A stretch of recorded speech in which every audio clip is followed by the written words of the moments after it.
This is an introduction to importing and manipulating multivariate images into Solo+MIA or MIA Toolbox and PLS Toolbox.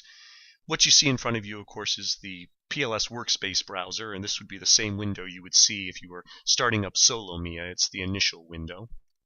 And this is a good place to start in terms of importing images. Let me open up a folder here that has several different types of images. Images, of course, come in lots of different file types depending on the source. Everything from standard JPEG images to images that are unique for a particular instrumentation. In some cases, those images have the image information, the spatial dimensions included with the file, and those are very easy to import. For instance, this BIF file here on top is one of the standard importing types, and all I need to do is drag and drop that into the workspace browser, and it'll open up, and you can see it created this data item. And if I double click that, it's going to open up a data set editor that represents that data. If I go to the Info tab on that data set editor, you can see that it's a type image, and it's a 256 by 256 image. So that file contained all of the image information, and already this file is ready to go. Similarly, another file here is this, I believe this is the NV format in this HDR file. If I drag that and drop it in, it has now created this Indiana item, which again, if I double click, I can see it's a 145 by 145 pixel image with 220 variables.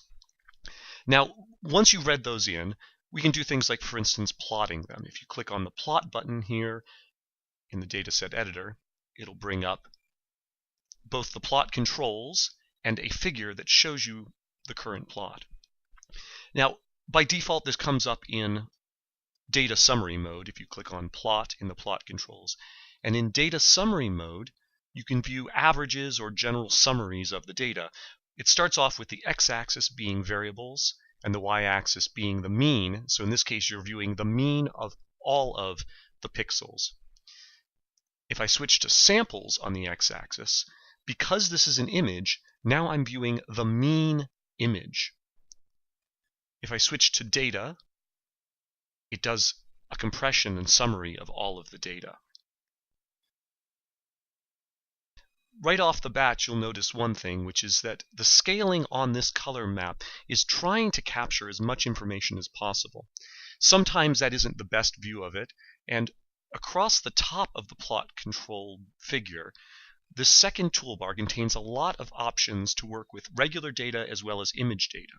I want to draw your attention to, for instance, the auto Y scale, which is this up and down arrow. If I click that, it does auto contrast on that image. It drops off the highest and the lowest pixels so that you can see more contrast in the image. And turn that back off again. Another useful feature is if you right-click on the image and go down to the image histogram, another window gets opened up. Let me move it up here so you can see it. And it is a histogram of all of the intensity you're viewing above. The two bars on the bottom and top of this figure allow me to also adjust contrast. I can change what the highest intensity and lowest intensity values are. Incidentally, I'm running in MATLAB R2014B, so the graphics that you see might be slightly different from what you're seeing here, including things like the color map and other aspects on it. The other thing you can do from this histogram is you can do selections. Here in the toolbar is a single button. If I click select, and then I drag a box over the highest bins, intensity bins here. So these are all of the highest intensity pixels. In the top figure, you can see that all of the points that were those high intensity pixels are now selected. So that's a way to do selections. So basic manipulation. Going back to importing for a minute, I'm going to clear out my workspace here. Say yes.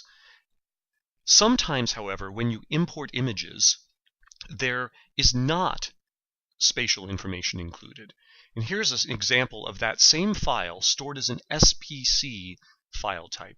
Now, the SPC file format doesn't normally include any image information. And so When I drag that in and import those SPC file, I get the data, but when I look at the info tab, it's simply type data. It's not type image. It's still 21,000 pixels.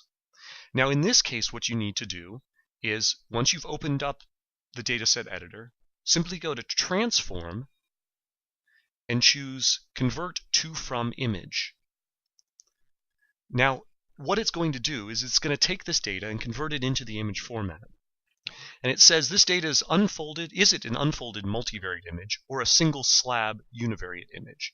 So if this were a grayscale image that had 21,000 by 220 pixels, I would choose single slab, but that's not what I've got. I have an unfolded image, which is the 21,000 are all of the pixels, and the 220 is my variables. So I'm going to choose unfolded image. Unfolded image is the typical one you choose. Now, what is the actual image size? In this case, I know because it's my image, I can do 145 by 145. So 145, 145 pixels. Once I say OK, it converts it to an image.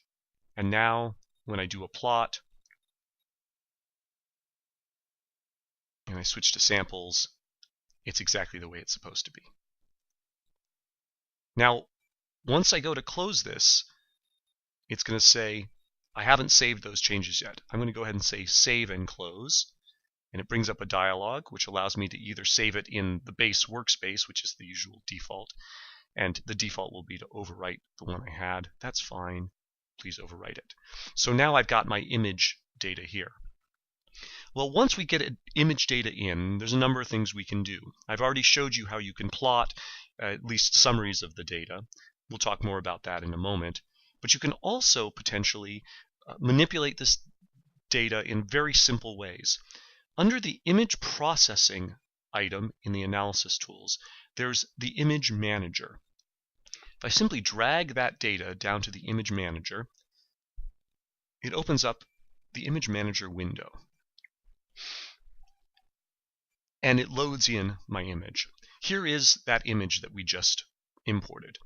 Now, in some cases, the way that images are imported into the software will either be rotated or transposed, mirrored, that is, depending on what the source of the data is.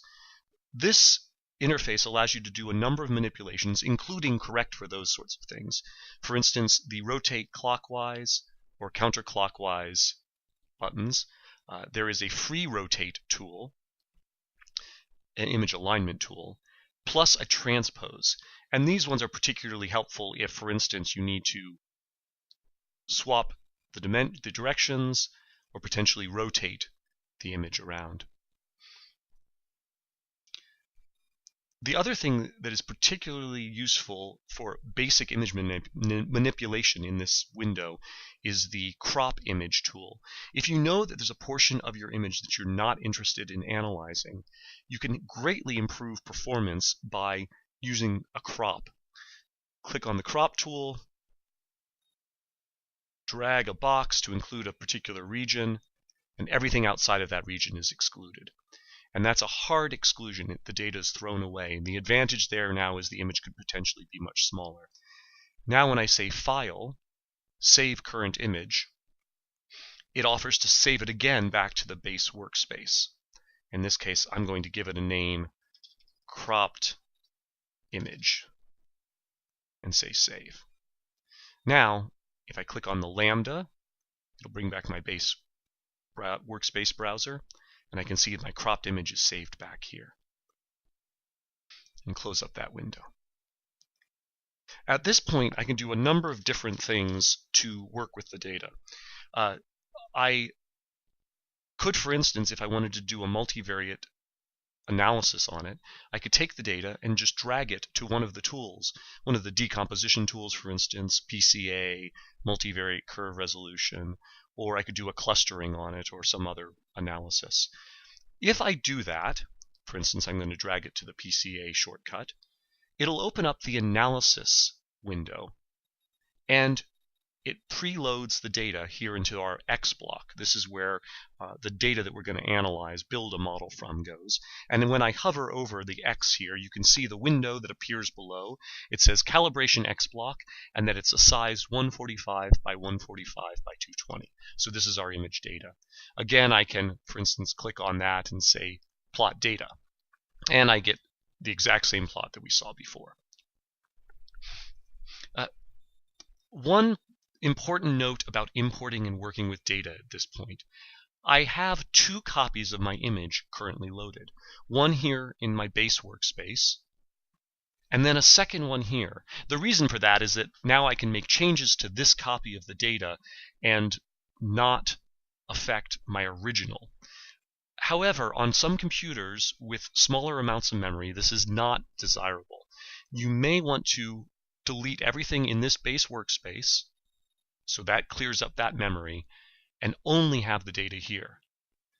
Well, now I can also point out that in fact, you don't have to go through the base workspace if you don't need to.